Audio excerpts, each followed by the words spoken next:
The Dave Hooker Show. A presentation of Off the Hook Sports. Objective insight, expertise, top guests. Available on YouTube, Apple, Spotify, and the Off the Hook Sports app. Download now for free. Also available on offthehooksports.com. I compute and obey. Now to Dave Hooker. Ready.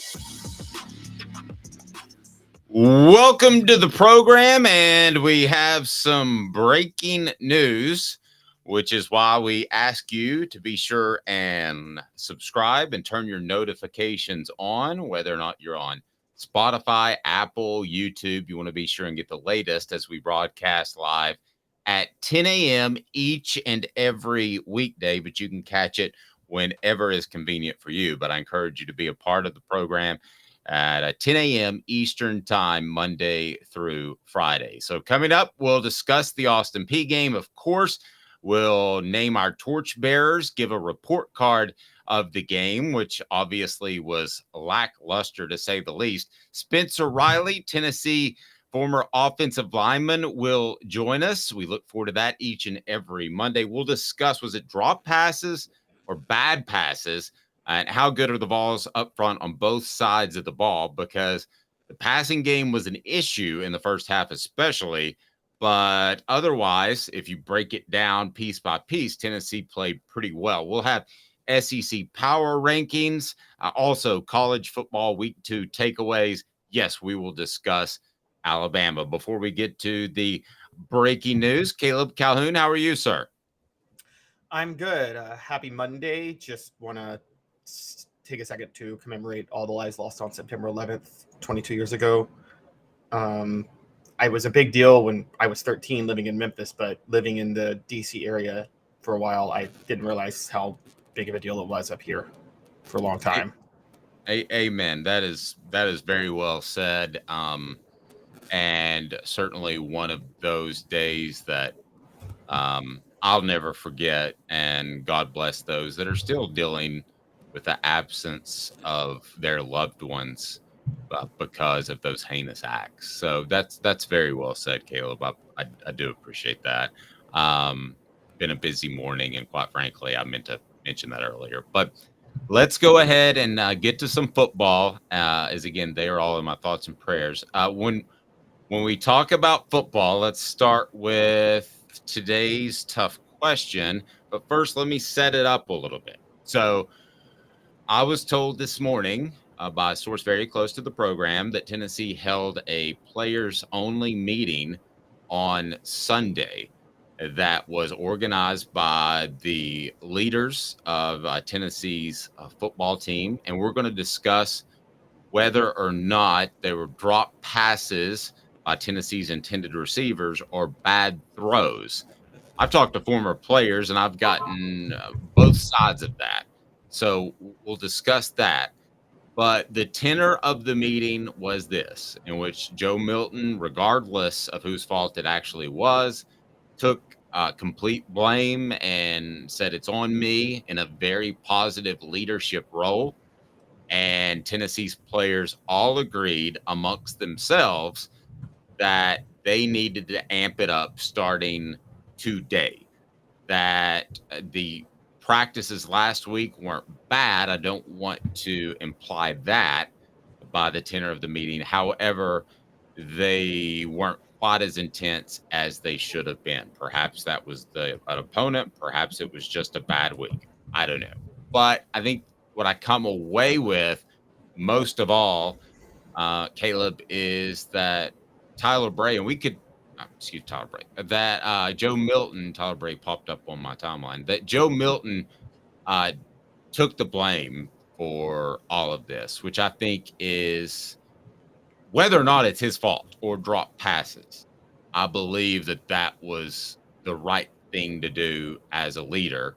And we'll see if Tennessee comes away from this players-only meeting as a positive or not. So what are your early thoughts, as this is news just breaking on offthehooksports.com literally minutes ago? What are your initial thoughts on the players-only meeting held by Tennessee's leaders, and Joe Milton taking the blame for going 1 of 8 in particular. He ended up with a pretty good stat line, but 1 of 8 in early in the game.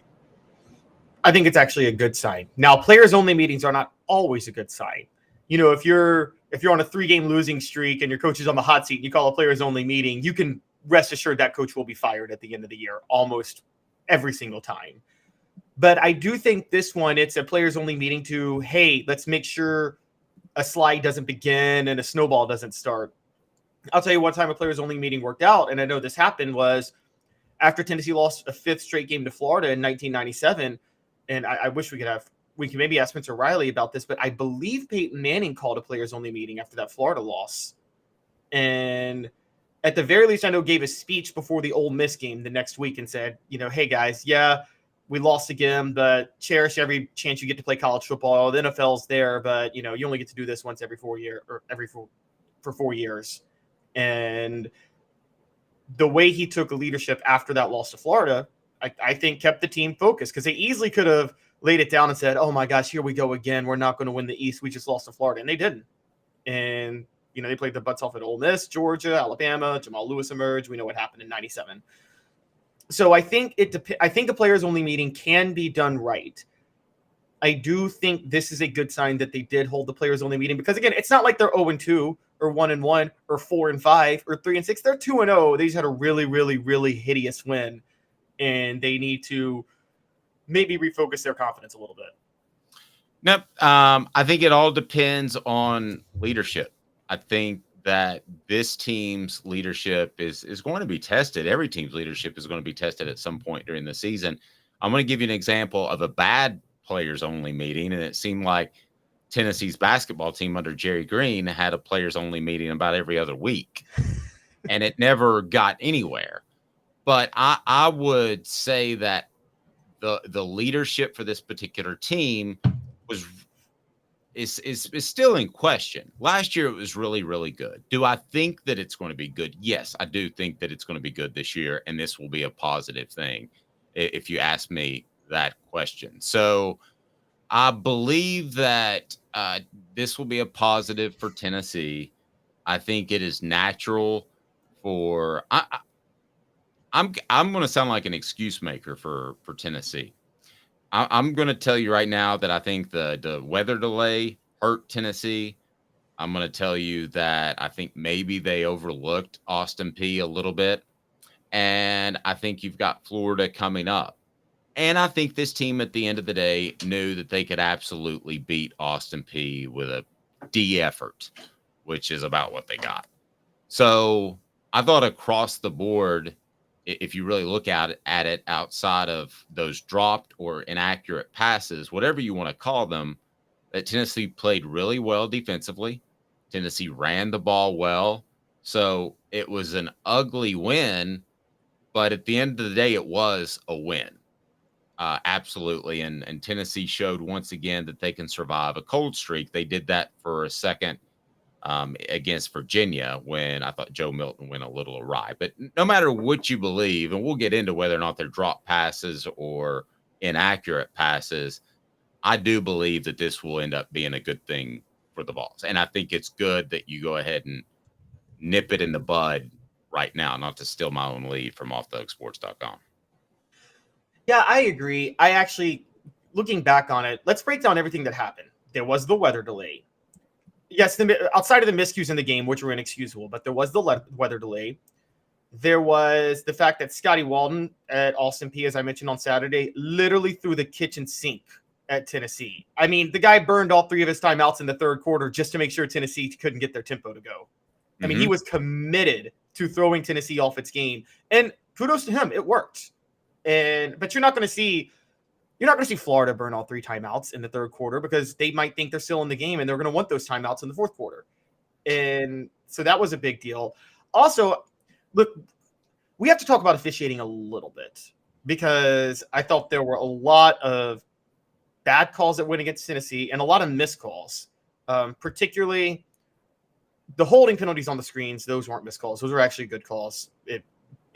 But there was a blatant pass interference on Jabari Small that should have been called that stalled one drive. I mean, clear as day in the end zone. There was that really dirty, unsportsmanlike play against Warren Burrell on the punt return. And there were there were at least 2 ticky-tack PI calls on Kamal Hadden in the game. That one, I think he was at fault. He didn't turn his head, but 2 others he did turn around and they still called the PI. And so I just got to be honest. There was questionable officiating that worked much more against Tennessee than Austin Peay in the game. Now, again, Tennessee should have, in spite of all of that, won the game 62-0. But if I mention those things, I mean, we're talking instead of 30-13, it's probably what 51-6, and we're thinking about this game a little bit differently. True. Today's tough question brought to you by Andy Mason, AndyMasonRealEstate.com. We're going to address this players only meeting right now, and AndyMasonRealEstate.com needs to be your home for real estate needs in Knoxville. Over 40 years of experience in his office. AndyMasonRealEstate.com. He's my realtor. He should be yours. Today's tough question. Take a side. Take a stand.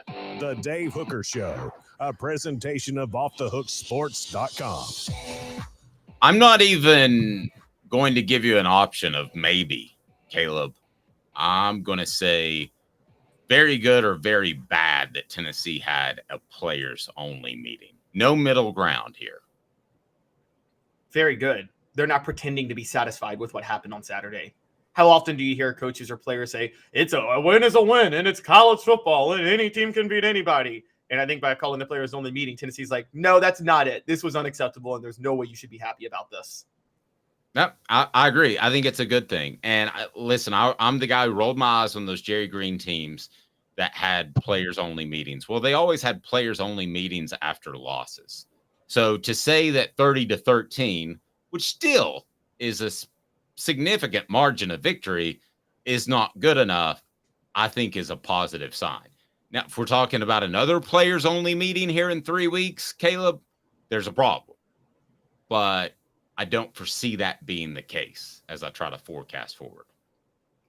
Yeah, I don't think so either. This isn't like, and player and everybody on the message board will love this reference, but remember 2016 Tennessee that started the year in the top 10, and they kept playing with fire and winning ugly against the worst teams. They needed overtime to beat Appalachian State. They looked bad against Ohio. That battle at Bristol game against Virginia Tech, they fell behind 14-0.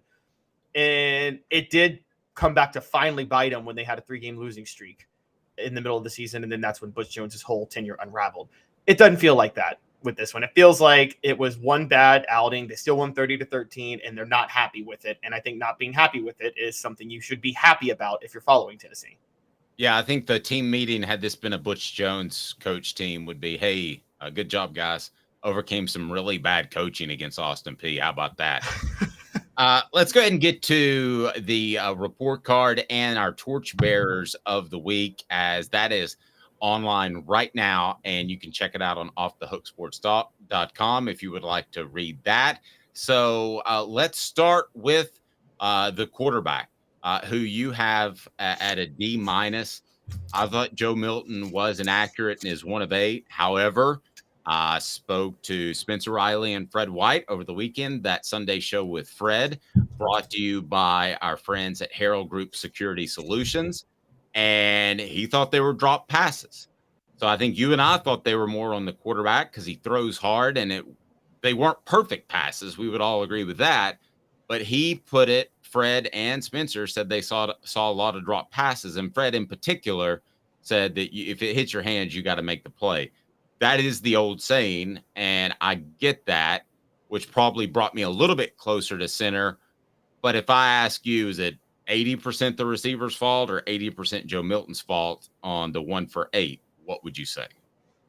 I'll go more the receiver. If I have to do 80 or 80, it's 80% the receivers. And the reason I go more receivers is I don't think Joe Milton, we all know what he can't do, and accuracy is just not his strong suit. The way you overcome that is you have these 5-star receivers all over the field that are supposed to be elite that can catch the ball as long as it's within their vicinity.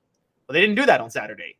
I mean, none of the passes were exactly on target, but again, unless you're having Peyton Manning throw you the ball or an NFL quarterback, which between me and you, I don't think Joe Milton is an NFL quarterback.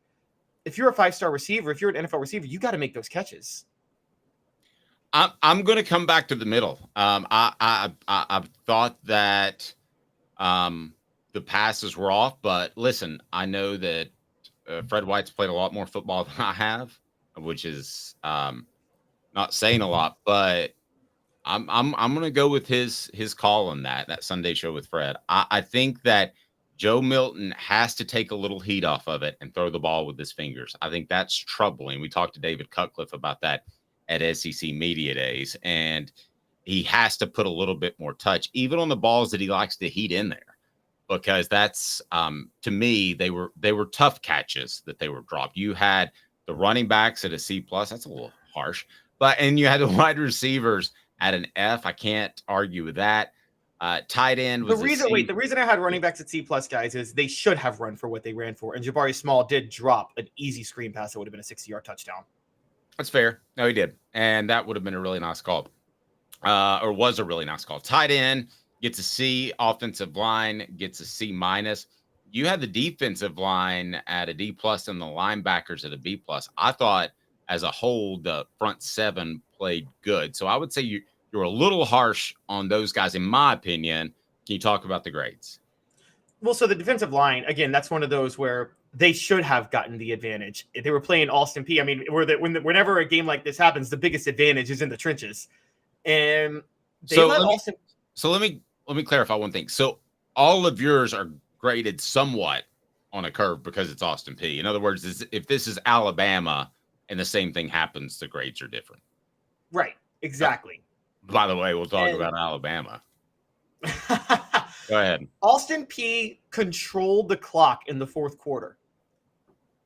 There's no way the defensive line should have let that happen. And honestly, in many ways, they started it. It happened from the start. I mean, don't forget that fourth down play on the first drive. The defensive line let Mike DeLeolo run for almost a touchdown because he got through the hole. I mean, that shouldn't happen in a game like this. So there were too many times they let Austin Peay stay on the field. I know that, look, if for everybody who covers Tennessee, we know time of possession. Josh Heupel cares nothing for time of possession. But the defense does need to get off the field, though. And they didn't do that much against Austin Peay in this game. So you had the secondary to C-, kicking game A-, return game on a C-. Let's look at the torchbearers for the Vols. We give out awards for those that played at their absolute best against Austin Peay. And yes, there were some. Caleb's going to have to eat some crow at number 1. But let's start with Jackson Ross at number 5. You had him as a torchbearer. Tennessee's punter pinned 2 punts inside the 20-yard line that went over 45 yards. One was fumbled. That was big. Jalen Wright, you mentioned as a torchbearer. I really just love the way he runs. I think he wears on you, and I think he is also scary enough with the way he can bounce things. Wesley Walker made a couple of plays as well. And a guy that you've been critical of, and I have too, Kamal Hadden. What did you think of Kamal Hadden's play on Saturday against Austin Peay? So I went back and watched some of the highlights yesterday and some of the key moments of the game. And there were a couple of penalties that I blamed Kamal Hadden for, but I went back and looked and he shouldn't have been called for those. There was only one pass interference that he should have been called for. And for some reason, when we talked on Saturday, I thought he was the one who had the busted coverage on the touchdown pass, and that turned out to be Danico Slaughter who had that busted coverage. So after that, when you factor in the interception and the 3 pass breakups, I don't know if Kamal Hadden can do this against the number 1 receivers in the SEC. I still really question him against elite SEC receivers, but he did his job on Saturday against Austin Peay's receivers. And then number 1, Aaron Beasley, who's playing without the guy who was supposed to be his linebacker mate all season. That's Keenan Pili, who's going to be out for an extended period of time. Beasley certainly showed up. A historic performance. Man, he played really well. 5 tackles for a loss, 2 sacks, 9 tackles. There was 1 tackle for a loss in which he broke up a screen that I thought could have popped. And it looks like he and Elijah Herring will be the starters going forward. Beasley suddenly looks like a star. That's Caleb writing that. That's not me. And Caleb, I take it you're a little surprised by Beasley and his play, given that you've been critical of him until now. You guys have got me too. I mean, I'm not throwing you under the bus. You know that, right?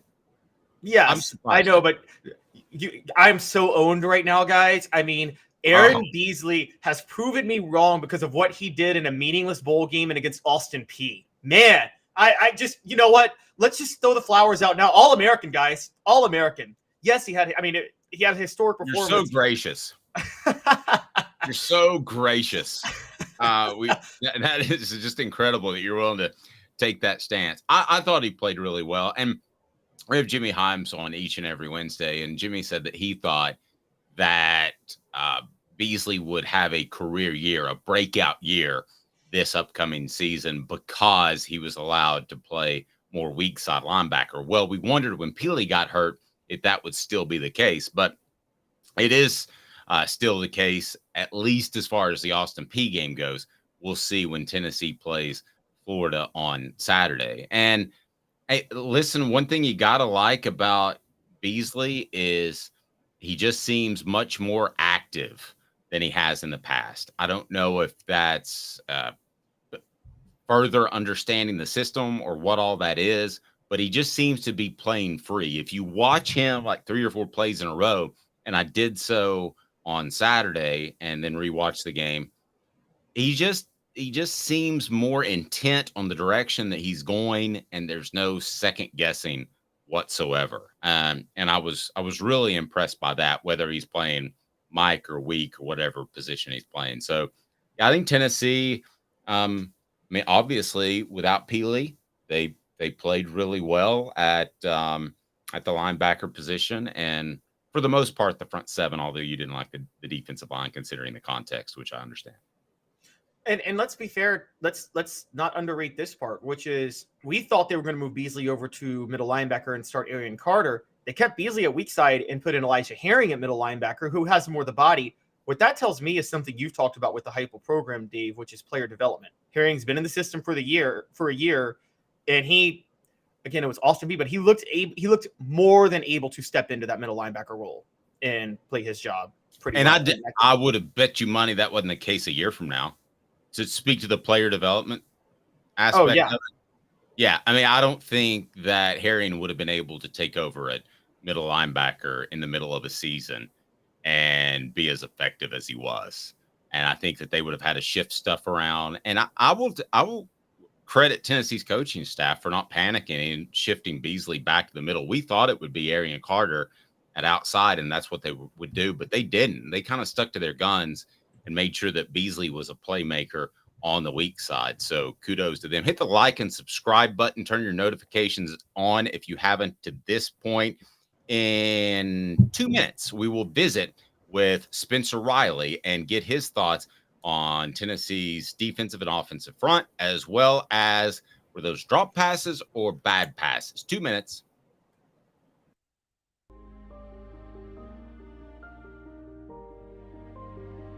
Our family has been creating one-of-a-kind pieces of jewelry in West Knoxville since 1986. Each piece is a combination of unique processes that bring your idea to life. Every day in our shop, a truly special item with a story all its own is being manufactured in our facility, bringing the history and family sentiment into a whole new generation of life. We're grateful that you chose us to be Knoxville's best jeweler, a title that we value and respect. Because to me, being a jeweler and owning a jewelry store are not the same thing. I'm Rick Terry. I'm a jeweler, and we want to be your jeweler. Kingston Pike and Campbell Station Road in the heart of Farragut, and downtown on Gay Street right next to the Tennessee Theater. Hi, Mike Davis here with City Heating and Air, reminding you to always dare to compare.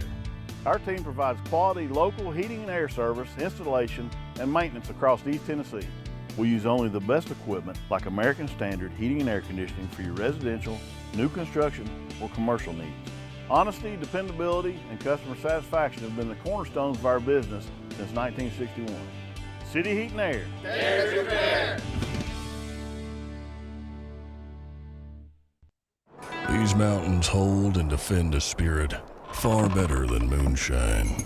A drink that holds flavor that becomes necessity. A hard cider made and relished by folk who are as hearty as they are legend. a refreshment that can only be found in one place, with a taste that makes you say, give me 3 bottles of the good stuff. Tennessee Cider Company, where necessity can be found.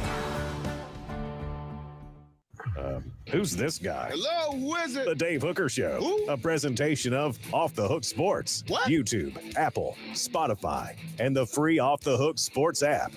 Back to Dave Hooker. All right, here we go. Tennessee does beat Austin Peay, but it was not gorgeous.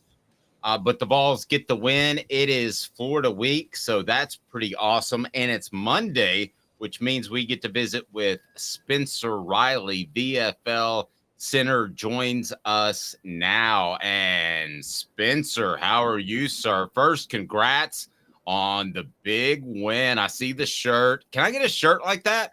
Oh, man, you know what, man? Maybe we can find you something to wear. Congrats on the big win on Friday. Talk about your program, Jeff County, and what they were able to do before we break down the Vols a little bit. Sure, man. We didn't get kicked off till 9:40 on Friday night because of lightning delay and stuff like that. So we played Kingsport Dobbins Bennett here at home and got a big region win Friday night. Played Science Hill the week before, played DB this week, so this last week. And first time in school history we beat them in the same year, much less back-to-back. So great for our kids. Our kids have done a great job, and it's been a fun last 2 weeks football game wise, especially when you're used to playing in those high intensity, high meaning football games early in the year, and they're just exciting to be a part of. Good for you, man. I'm happy for you. Rooting from you from afar, and I want a shirt for sure. So we'll take care of that, my man. All right, Spencer, I'll trade you one. Spencer, That works. let me ask you this. So I'm texting you over the weekend and about coming on, and you had said that you noticed a lot of drop passes, and just in that text, I took a lot from that because I talked to Fred White on that Sunday show with Fred, and Fred said they were drop passes.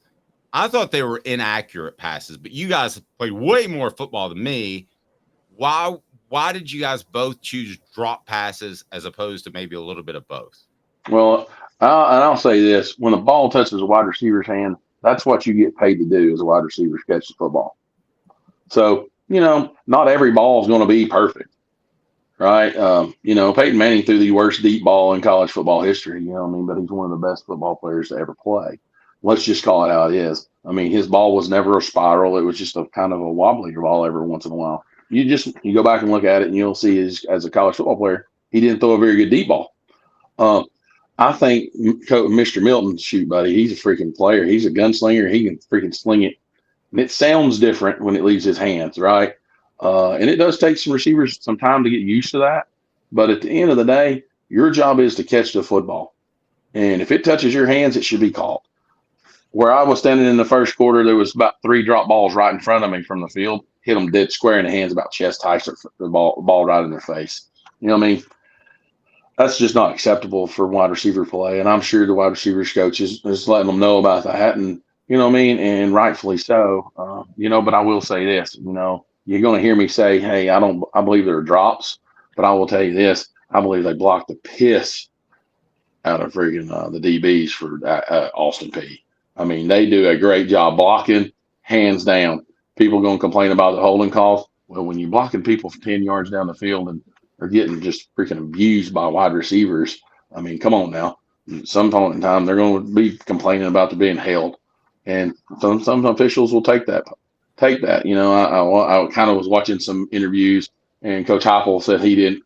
Somebody asked that question about the holding calls, and he didn't reply. He didn't answer because at the end of the day, he replies about officials, he's going to get fined. Well, I'll just sit here and tell you, they weren't very good. Don't call holding right there because, hey, you can call holding on any play. We teach holding as offensive line coaches. If you're not holding, you're not doing your job. And that's when you block, and that's what every position is taught. Yeah, good stuff. Now, we broke this morning on offthehooksports.com. There was a players-only meeting. Let me give you a thumbnail of that. And that basically Joe Milton said, I'll take all the blame. And last week at practice perhaps wasn't as intense as it needed to be. Just what is your take on a players only meeting and kind of what I just shared with you? I mean, I think Joe Milton's a great leader, but I think more importantly, he's a great teammate. You know what I mean? That's why he's going to be successful. I mean, come on, guys. In 1998, we weren't very good in the first 3 football games. We won close football games. We didn't, and we didn't beat opponents like we should have beat them. But I'll tell you one thing that this team and we did in 98, they got great defense. Let's just be honest with you. Defense will take you a long ways. And I sit here to tell you from experience right now with our football club, we're not great on offense. We run the football really well. We don't throw it necessarily as great as I want to. We have drops, but the one thing is defense will keep you in the football game, and you end up winning the ball game comfortably, right? You didn't win it the way you're supposed to, but you won it comfortably. And you would like to get some more kids in playing in ball games like that and get some more game experience and stuff like that. I understand that 100%, but at the end of the day, it's a win. Ugly, pretty, 101, 100 to 1, it don't matter. It's a win. And, Tennessee fans, let's just call it how it is. I've been a part of this, and I think we have the greatest fan base in the world, but sometimes I think we have some unrealistic expectations of what we expect out of 18 to 22-year-old kids. Let's just call it how it is. And this is coming from a former player and a football coach, dealing with it on a daily basis, what the expectations are for college athletes and high school athletes. Spencer, talking about whether or not, the whole whether is it quarterback or receivers, you mentioned the 98 team, and you guys, you're right. I remember when y'all really turned it on. It seemed like the second half of the Georgia game was when you guys really found your rhythm and just never looked back after that. Leading up to that, I remember T. Martin struggling a lot, but was that more a T. Martin thing, or were we missing, he and receivers just weren't on the same page and there were just some things that we didn't really catch that we as viewers? Well, I mean, I'll just say, tell you, he never started a football game or played much in any football game until 1998. You know what I mean? It's called experience. At the end of the day, experience is the best thing for success. Is when you have experience of seeing those live bullets a day in and day out on the field in front of 102,000 people. I mean, guys, it was a great atmosphere on Saturday, and it was loud. But come on now, the experience of Joe Milton is the more he plays, the better he's going to get. You know what I mean? And I believe that. I'm a fan. He's not done anything to tell me he's not the guy. Yep. And Fred pointed out in that Sunday show with Fred, 0 turnovers in 2 games.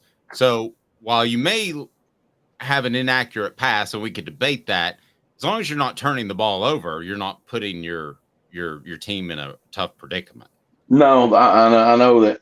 I know we had 1 turnover as a fumble by a wide receiver, I do believe, trying to gain extra yards. Right. Hey, I don't fault trying to get extra yards. You know what I mean? But you preach ball security. And they're doing a good job with that, man. Joe Milton's not turned the football over. And that's all you can ask for out of your quarterback position is don't turn it over. Don't put the ball in harm's way. It's us or nobody. And that's the way we look at it as coaches. You know what I mean? And, I have a hard time blaming Joe Milton for some of those balls that are not called, for sure.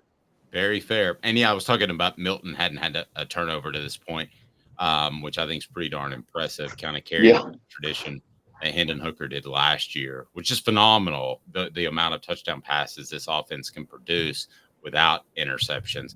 Let's switch to the trenches, which you know well. Tennessee played its second game without Cooper Mays. They're hoping that he can make it back for the Florida game. I've been told that's very questionable. But if they have to go without Coop, what do you think of Ollie Lane to this point? I think he's been solid.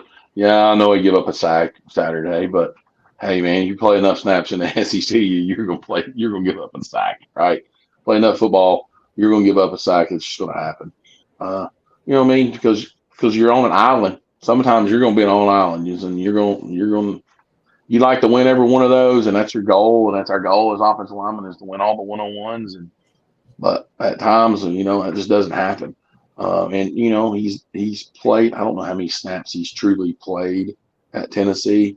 You know what I mean? But I know I think the last, I don't know how many starts he's had either, but he's played enough to know. But I think it's his first time really playing center, I do believe, Dave. And so, I mean, hey, you're fighting a 300-pound man with one hand between your leg. You know what I mean? Before you get the snap off, and you get your other hand on him, you're playing. You're not in a very good position at that point in time. So you're trying to battle to get back in that great position that you can be in to start the street fight. Spencer, who else on and it's you take Austin Peay with a grain of salt, but and we've talked a lot at length about Ollie Lane's play. Was there anybody else that kind of shockingly stood out to you on Saturday on the line in the trenches? Man, and I say this all the time with my guys. I say if you go unseen and unheard, you've probably played a pretty good football game. You know what I mean? And the offensive line play, the only time you get your name calls when you get a holding call. You give up a sack. Let's call it how it is. If you don't hear their name, they've played pretty good. You know what I mean? I thought we ran the football really well as a group, you know what I mean, as an offense Saturday. You know what I mean? I don't know what Austin Peay was thinking when they're playing. They play 4 guys in a box versus a six-man box we had. And we just decided we're going to run the football at them. And, you know what I mean? And they just couldn't stop it at times. You know what I mean? At one point, I think we had 17 rushes for 130-plus yards, I think, something like that. Sometime right about the fourth quarter, right in the middle of the third quarter. You know what I mean? So I think we try to do some things in this ball game to get us prepared for down the road. I think we threw the ball a little bit more, maybe not. It just seemed like that a little bit because when Tennessee's at their best, when this football team is at their best, they are running the football well. And then the passing game just happens to come about, right? And I still don't know if we truly took a shot down the field throughout the ball game, a truly deep ball shot. I know we threw a bunch of receiver hit screens and stuff like that, and we got called for some holdings and some PIs on that, which I take with a grain of salt. Go play the next play, go get it back. You know what I mean? It is what it is. That's an effort play to me. You know what I mean? Holding, you're busting your butt, and you get called for holding. It is what it is. You can't have the stupid penalties, the unnecessary penalties, the personal fouls, things of that nature, which we are not having at this point in time in the year. You know what I mean? Late hits, things of that nature to keep you on the field as a defense or back you up as an offense there. But in the trenches, I think we're just a solid group. They work hard. I don't see any big superstars at this particular time. Now, look, man, I don't pay attention to draft stock. I don't pay attention to all that stuff. I don't care who the 5-star guy is. As a group, as 5 guys playing as one, I think they're doing a really good job at this point in time in the year.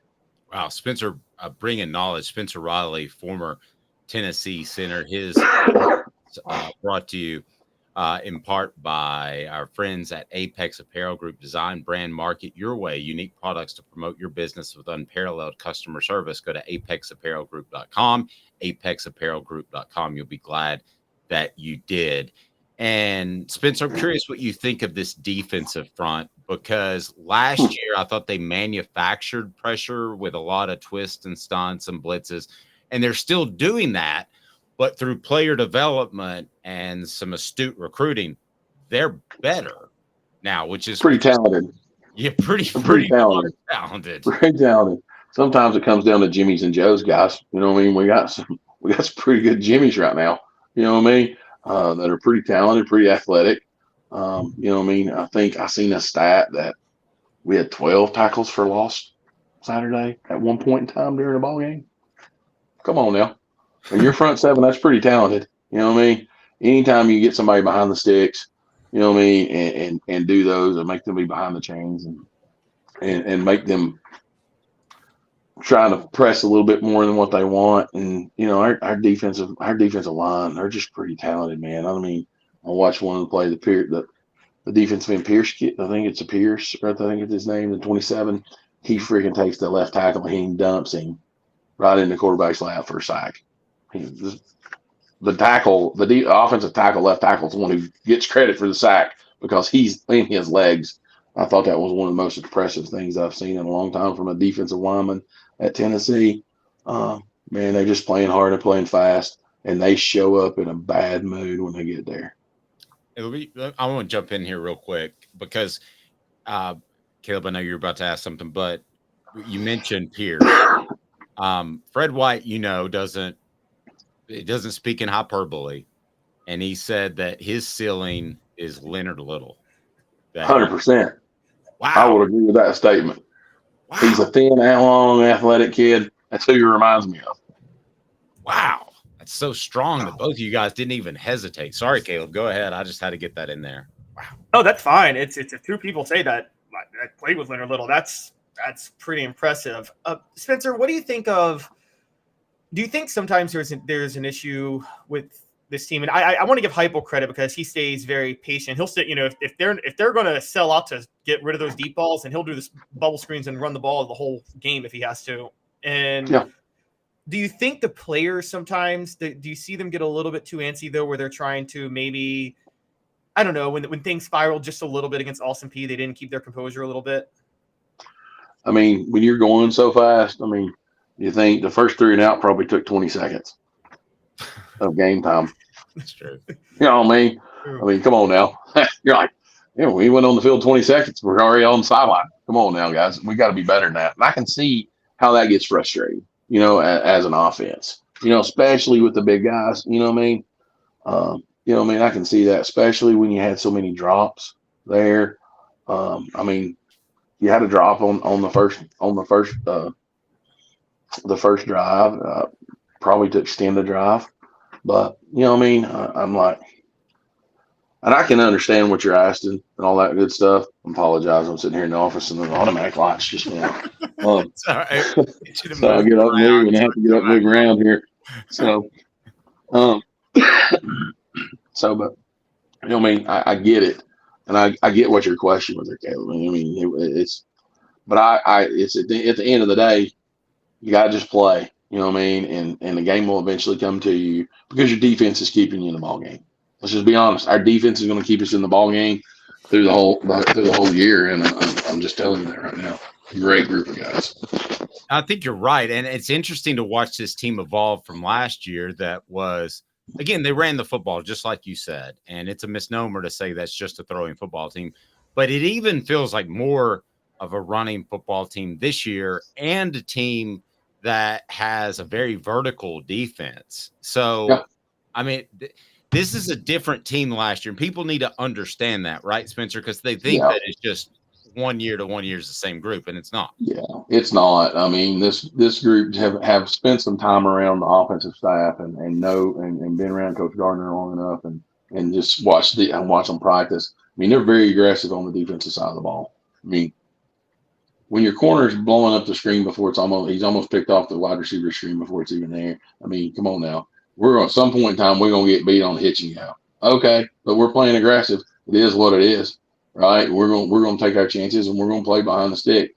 Number 5, the corner, he gets the PI call, right off the bat in the ball game in the first quarter. He comes back and makes 3 negative yard tackles on a screen play and then breaks up a deep ball. Come on, man. That's what he gets paid to do.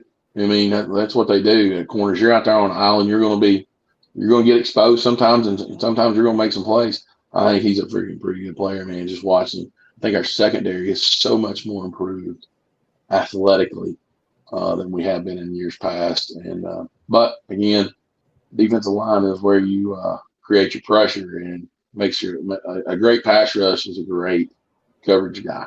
Helps out your coverage for sure. Great stuff. Spencer, you are the man. You've got the Hamlin tour the next couple of weeks. Morristown, Hamlin, East and West.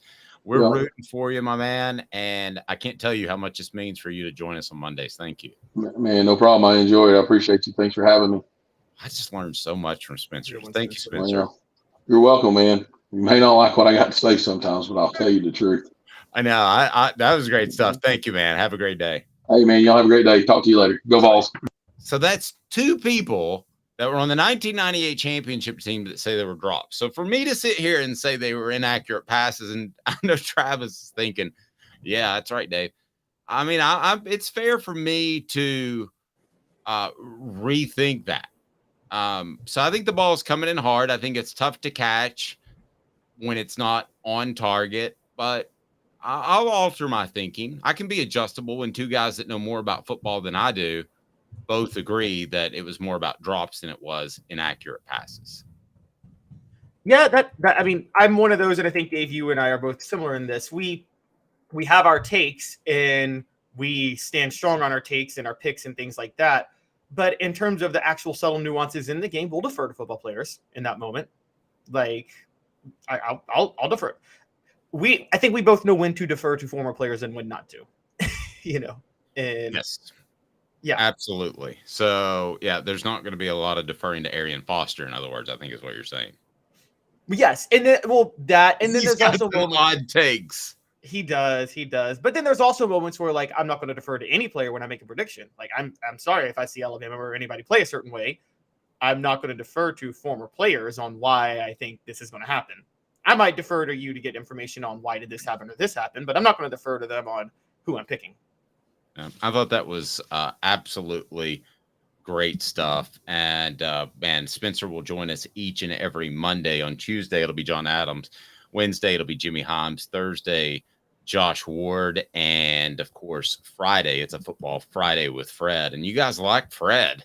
Man, ton of views for him. Spencer's appearance brought to you in part by our friends at Zen Sports. Zen Sports is the new sports book in Tennessee, revolutionizing the way you earn sports betting rewards. That means no more deposit bonuses that turn into deposit nightmares. On Zen Sports, what you see is what you get. And with their cash rewards program, you get a lot of cash. For a welcome bonus, earn an unlimited 5% cash back on your betting volume for your first 15 days when you sign up with the promo code HOOKED. I'm encouraging you to please go to the site, sign up with the promo code HOOKED. If you are using another app, don't use this one. Use the promo code HOOKED because you can earn off of your betting with up to 3% cash back on your betting volume every month after that, and refer friends to earn a percentage of their betting volume as cash rewards too. Zen Sports bringing the cash back to Tennessee. So if you bet big on sports, you want to be betting on Zen Sports. Zen Sports betting just got better. And by the way, gambling problem, call 1-800-889-9789. Must be 21 and over and in Tennessee to bet. So coming up, we're going to have SEC power rankings, talk some Crimson Tide. And before we do that, though, Tennessee opens as a touchdown plus favorite against Florida, we're just hearing. So what do you make of that number early? I was shocked. It's 8.5 points. I thought that seems like the line that it would have been before last week. Vegas didn't really react at all to what happened with Tennessee and Austin Peay on Saturday, which I think should be somewhat encouraging for Tennessee fans. Look, guys, these sports books, they have details that we can't even imagine. I mean, they do legwork that is insane. And so for them to set that 8.5 point line, I got to say that should encourage Tennessee fans. I think we also forgot, Florida didn't look, yes, they played McNeese State. They looked better against their FCS foe than Tennessee did against theirs, but they didn't look that great. They're still the Utah game. And then you talk matchups, Dave. We'll talk about this as the week goes on, but Florida's got a statue at quarterback. And if there's one thing Tennessee's got, it's a pass rush. And so. Okay, so here's the other thing to remember this. Of those 7 incomplete passes, the 1 of 8, if 3 are caught, be it bad throw, drop, whatever, and I'm leaning towards drop at this point, Caleb. I'm standing corrected. I'm correcting myself because former players believe that so strongly. But if we're talking about catching 3 of those, you're 4 of 8, and your offense is probably cruising along, and you're not having any problems, and Tennessee pulls away. I'm not an excuse maker, but I do think the weather did not help, and the fact that it was a 30-minute delay, not making excuses, but I don't think it helped. So kudos to sorry. Not making excuses, but I think it was a factor. Yeah, I agree. And again, if you're right, if 3 of those plays are converted on, we're probably, and nothing else changes throughout the game, we're coming back talking about, Tennessee played their C game and it was Austin Peay, so we understand why. We're not having the big concerns that we're talking about right now if 3 of those plays are converted on. And I think what Vegas is seeing is, because we've now seen it, Dave, with Virginia and Austin Peay, with grain of salt, it's Austin Peay, but we did see it with Virginia, at least through the first half. When Tennessee's offense sputters, the defense holds firm. They hold firm. And more importantly than that, the matchup with Florida, look, say Joe Milton has a really rough first half against Florida. Gators still ain't scoring. I think the only way they score is maybe off a turnover in the first half. I'd rather go to the Swamp with a great defense and a good offense than vice versa. I totally agree. Yeah, because you can really take the air out of that crowd. I'm not talking about early scores. I'm talking about the fact that they're watching that same old offense, which they're going to get frustrated with because they're used to the Urban Meyer offenses of the world and the Steve Spurrier offenses of the world. I know they've had a layoff, but still, that's what they were used to and raised on. And it ain't that with Graham Mertz. 90 seconds back off the hook sports. Power ratings, yes. We're going to talk the University of Alabama, which, wow, not only got beat, but pushed around off the hook sports. Candace, I was really heavy into the drug culture. I was selling drugs. I was just constantly in pain. I was missing like a good support system in my life. Cadis has given me everything that I need in order to successfully have a wonderful recovery, in order to have a life that I didn't even know was possible. And it's not just about me anymore, and I love that. I absolutely love it. You can take your life back. Call Cadis today. With all that sun, sand, and salt water, the beach is a very relaxing place. Unless you wear contacts. Ow! Open your eyes to the best the beach has to offer with LASIK vision correction from Campbell Cunningham Laser Center.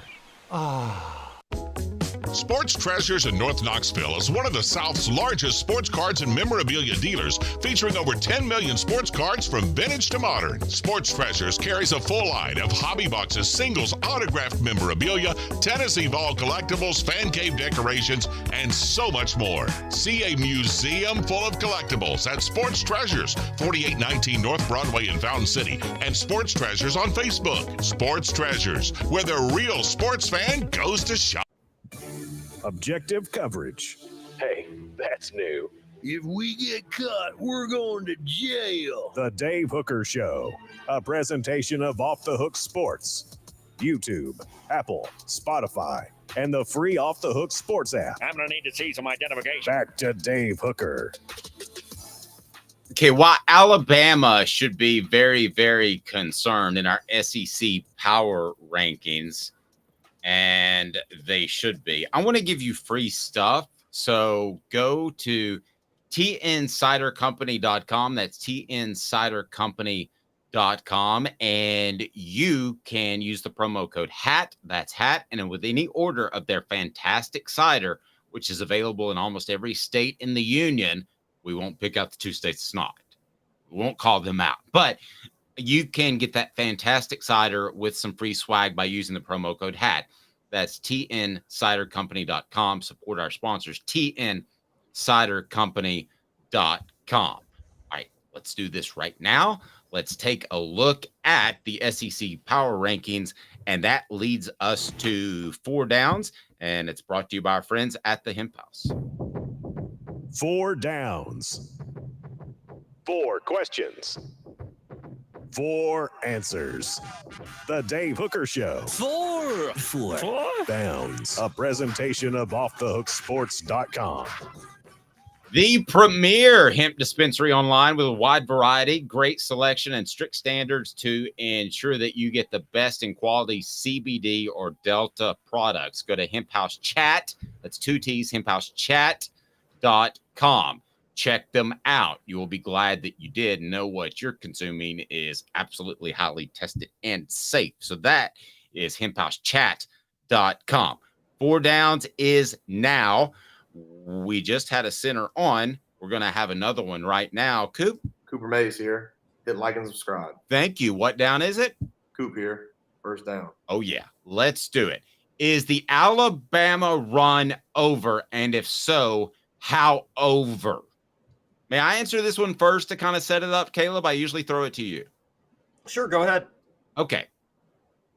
I think that the way they got pushed around by Texas, especially late in the game when they could have gotten back in that game and they got pushed around, I think it's over. And by over, I don't want to overreact to one game. I'm reacting to the past season and a half when I think they've looked very vulnerable. So over to me meant last year winning multiple championships, but over means Nick Saban ever winning another championship, just one, which is very different, Caleb. I think it's over. I don't think Nick Saban wins another championship at the University of Alabama. It's not over. Look, Alabama, we knew this was going to be a problem for them going into this year because they had vulnerabilities last year that Bryce Young covered for. And we know that Jalen Milroe is an awful quarterback. Let's just get this out of the way. He's horrible. Okay. And I can't believe anybody believed in him because of what they did to MTSU. So I understand those points. They just had the number one recruiting class in the country in 2023. May have been the best recruiting class of all time this past year. They got the number four recruiting class next year.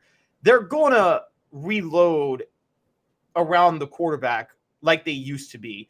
Nick Saban just missed on some guys on the recruiting trail the last few years at those positions. He's going to get it right. They got another national title in them.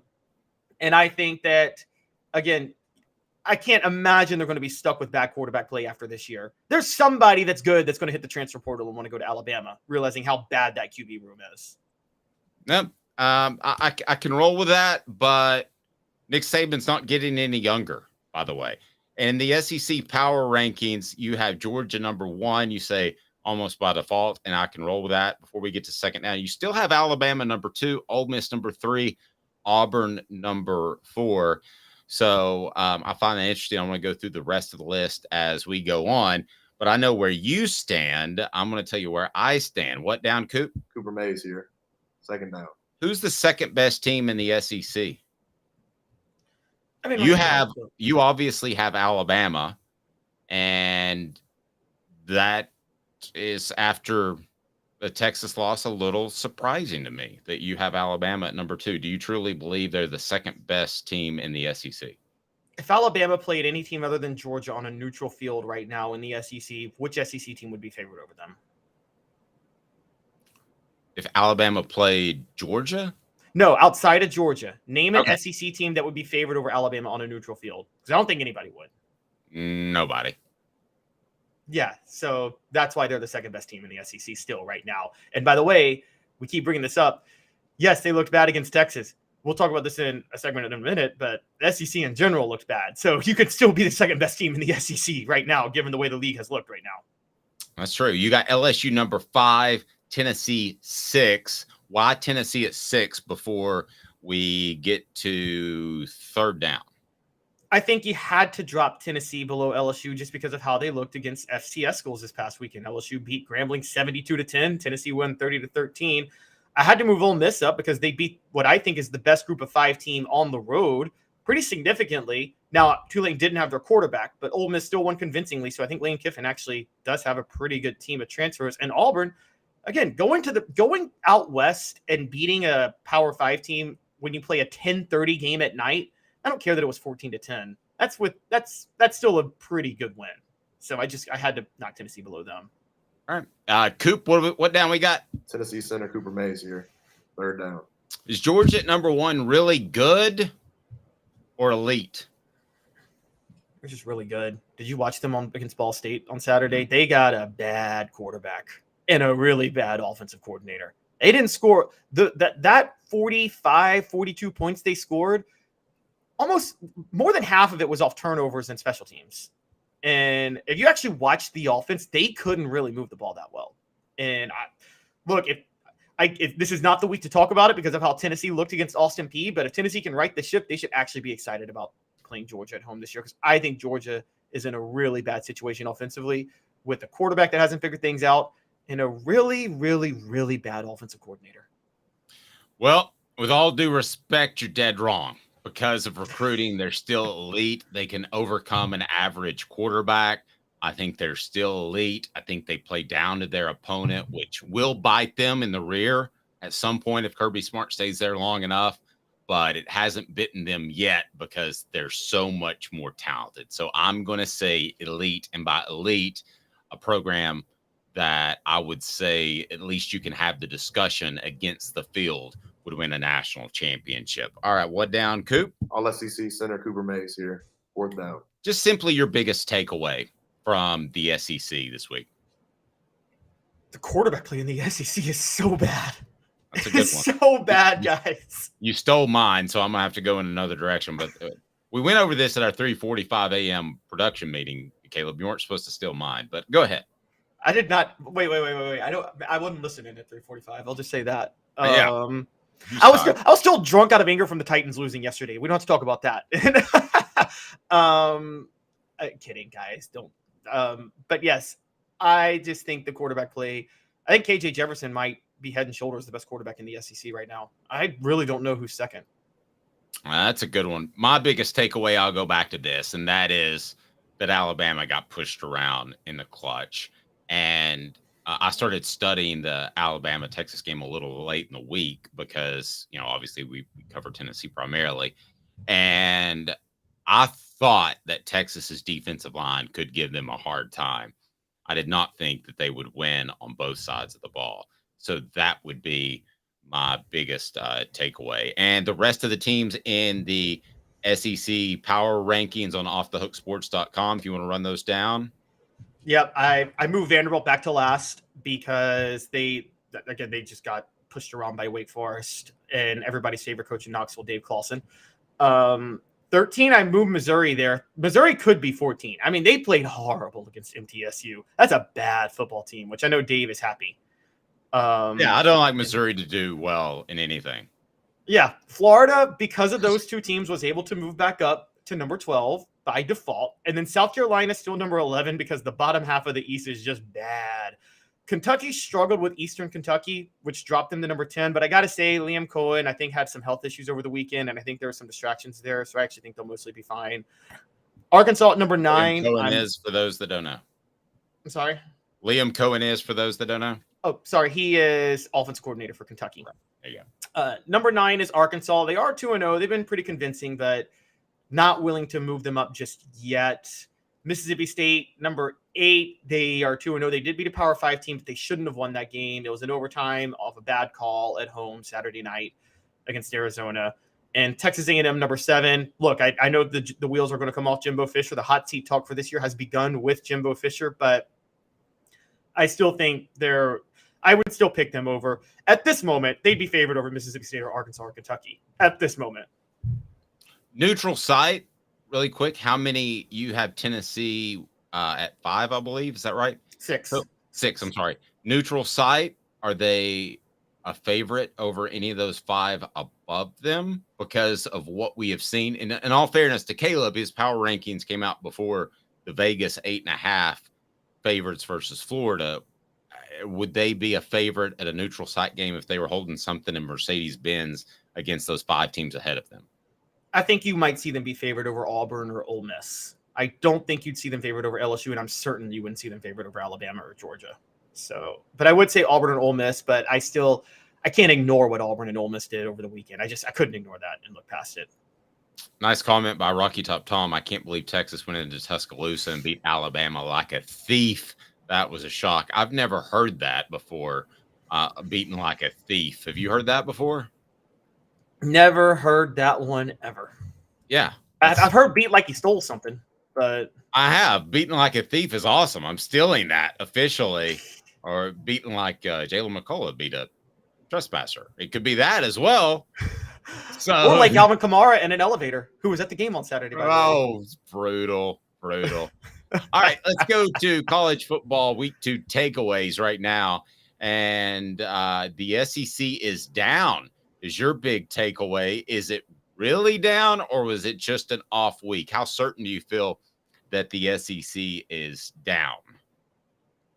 I'm pretty certain it's just down. Again, after Georgia, I talk about neutral site games. If Alabama's playing Penn State, Michigan, or Ohio State, there's a chance all 3 of those teams is favored over Alabama, and they're second in my SEC power rankings right now. And so that's how down we're talking about the SEC being right now. And again, it's because of the quarterback play. This is just one of those random years. Look, long-term longevity, the SEC is the best conference, but every 20 years or so, you just have a year where the league every team is in a mode where they're not where they need to be. This reminds me of 2005. SEC that year when I believe Georgia won the SEC title with 2 losses and then got the brakes beat off of them by West Virginia in the Sugar Bowl.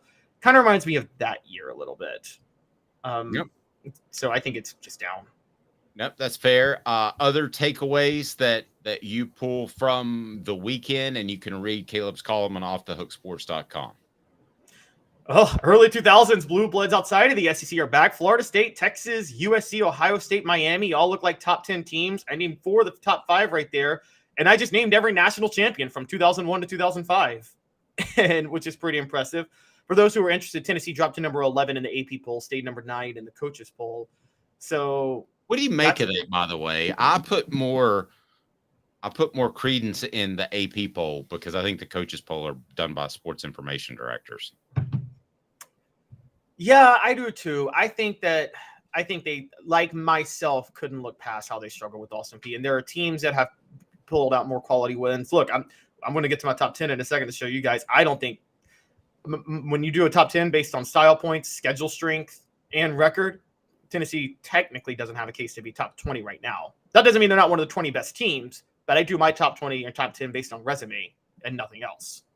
And so that's what you should do. And it should be very, very fluid in, the early weeks. It should, you could have somebody go from not 1 probably, but 5 to 25, I believe. Because your preseason should be very fluid where you move people around. I throw preseason out the window the minute week 1 happens. Yeah. And I have no problem with Tennessee dropping to 11. Again, they control their own destiny. So I have no problem with the AP voters looking at Tennessee and saying, hey, that was a very lackluster performance against Austin Peay. So I get that, but they're going to bounce right back up into the top 10 if they beat Florida. And also, offense, a huge question in the SEC and Big Ten. We're coming off a year in which Tennessee and Ohio State were very, very good offensively. But you say a huge question in the SEC and Big Ten, not to just single 2 teams out, but why do you think an offense in general is a huge question, Caleb? Well, so we touched on the SEC in the last one, so we know that one. I'll move over to the Big Ten. Iowa is still in the Big Ten. Michigan plays very ball control as it is. So the real standout here is that Ohio State's offense is a big question. Kyle McCord's an issue. It hasn't shown yet because they haven't played anybody. Kyle McCord's going to be a problem for them because I don't think he is. I think after, a run of pretty good quarterbacks at Ohio State that were great there and didn't work out in the NFL, he might have somebody that won't work out in the college level in Kyle McCord. And then prime time, looking legit. And another win for the Buffs, now 2-0. And wow. He reminds me in a lot of ways of Josh Heupel. The difference being is that Heupel is a better offensive mind and a better offensive coach, and he's not outspoken. But assembling talent, having that direction, I think is pretty significant, and a similarity between the two. I just am blown away by how quickly they're winning at Colorado. And listen, that they could be a factor headed forward. And you also mentioned in your Heisman race, you have Travis Hunter, number 1, Shedeur Sanders of Colorado, number 2, followed by Caleb Williams, Michael Penix Jr., and Sam Hartman of Notre Dame. So at this point, my vote, I would have to give it to Shedeur Sanders, but nobody wins the Heisman in September. No one does. I'm still going Travis Hunter because he still actually had another 70 yards receiving while playing defensive back over the weekend.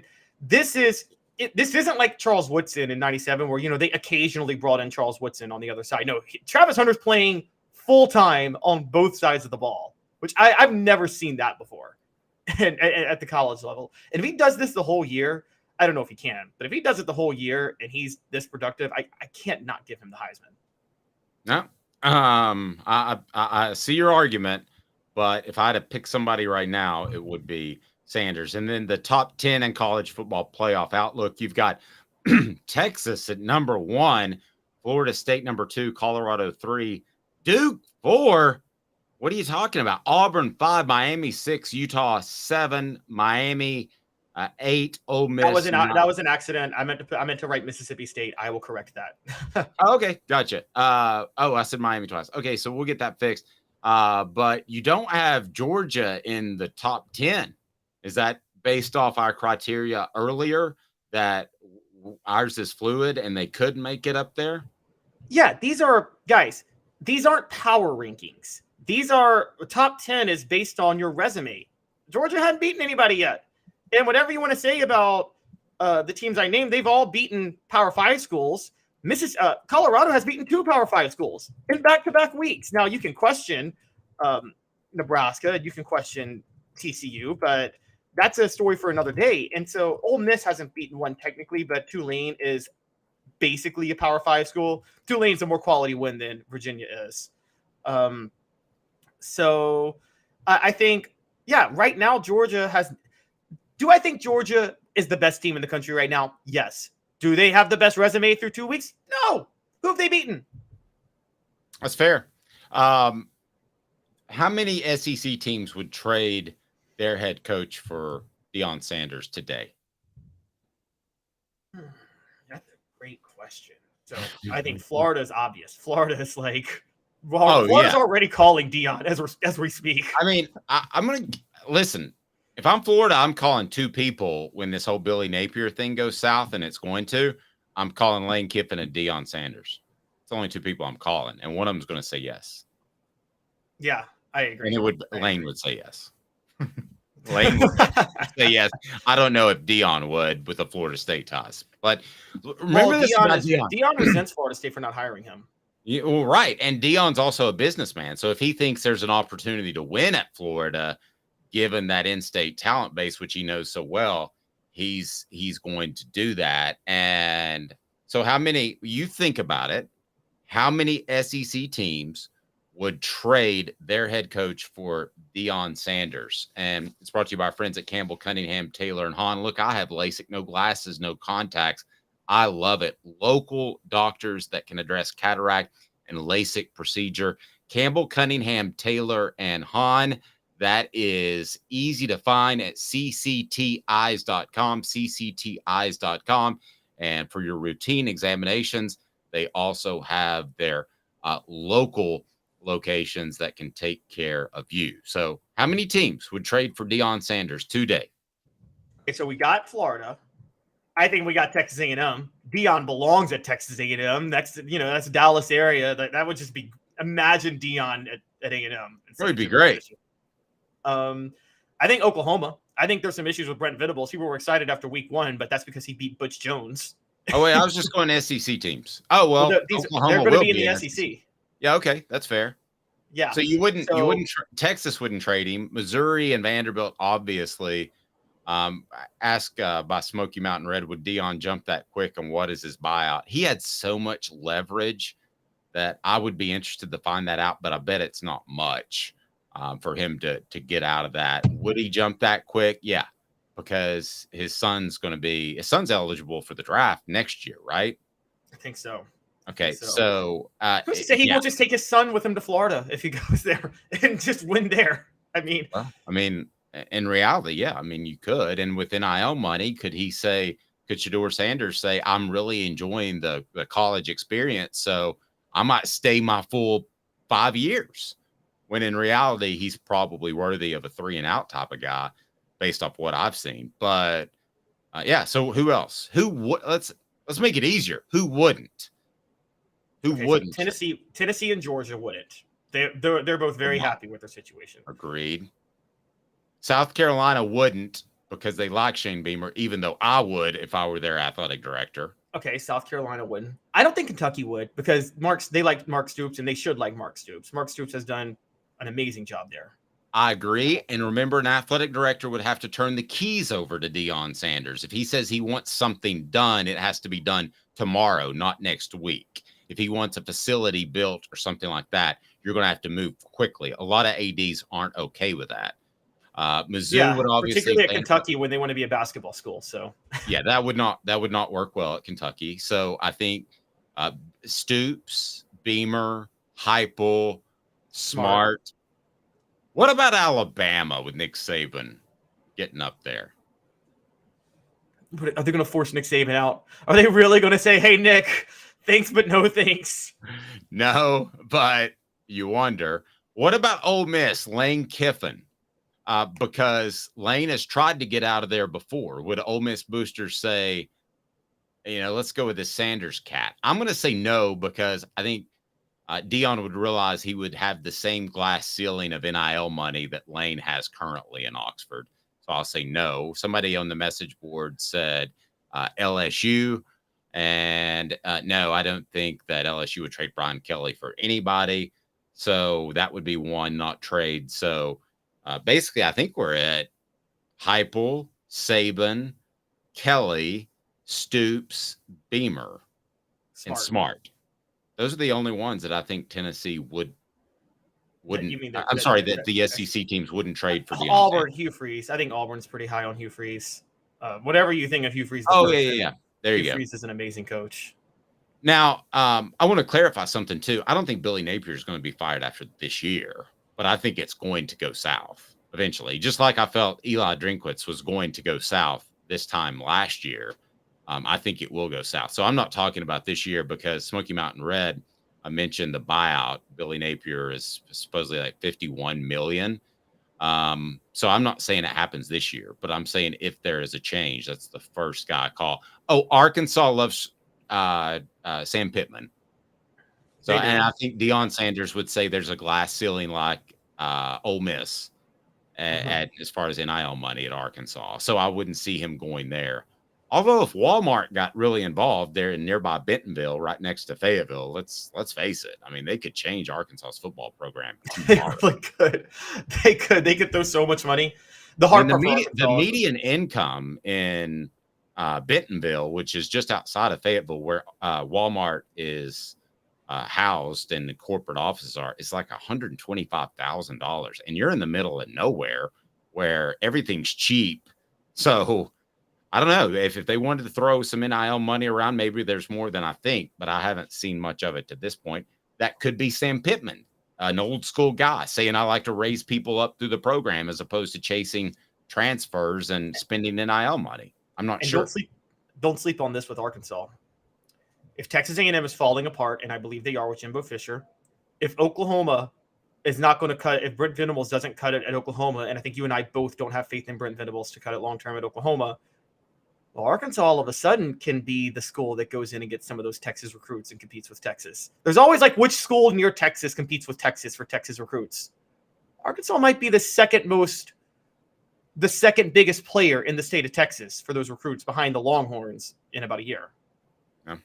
No doubt. Be sure to hit that like and subscribe button. Do that like immediately and turn your notifications on, whether or not you're on Spotify, YouTube, or wherever you are, because we will have breaking news as we did today with the players meeting held on Sunday after the Austin Peay win. We'll also have breakdown of the SEC in Tennessee. So be sure those notifications are on. Hit like and subscribe. And we want to be sure and thank our friends at Rick Terry Jewelry Design. They want to be your jeweler looking for affordable game day jewelry. How about the fire opals? That is a Tennessee tradition. Go to rickterryjewelry.com, rickterryjewelry.com. He's Caleb Calhoun. I'm Dave Hooker. This has been a presentation of Off the Hook Sports.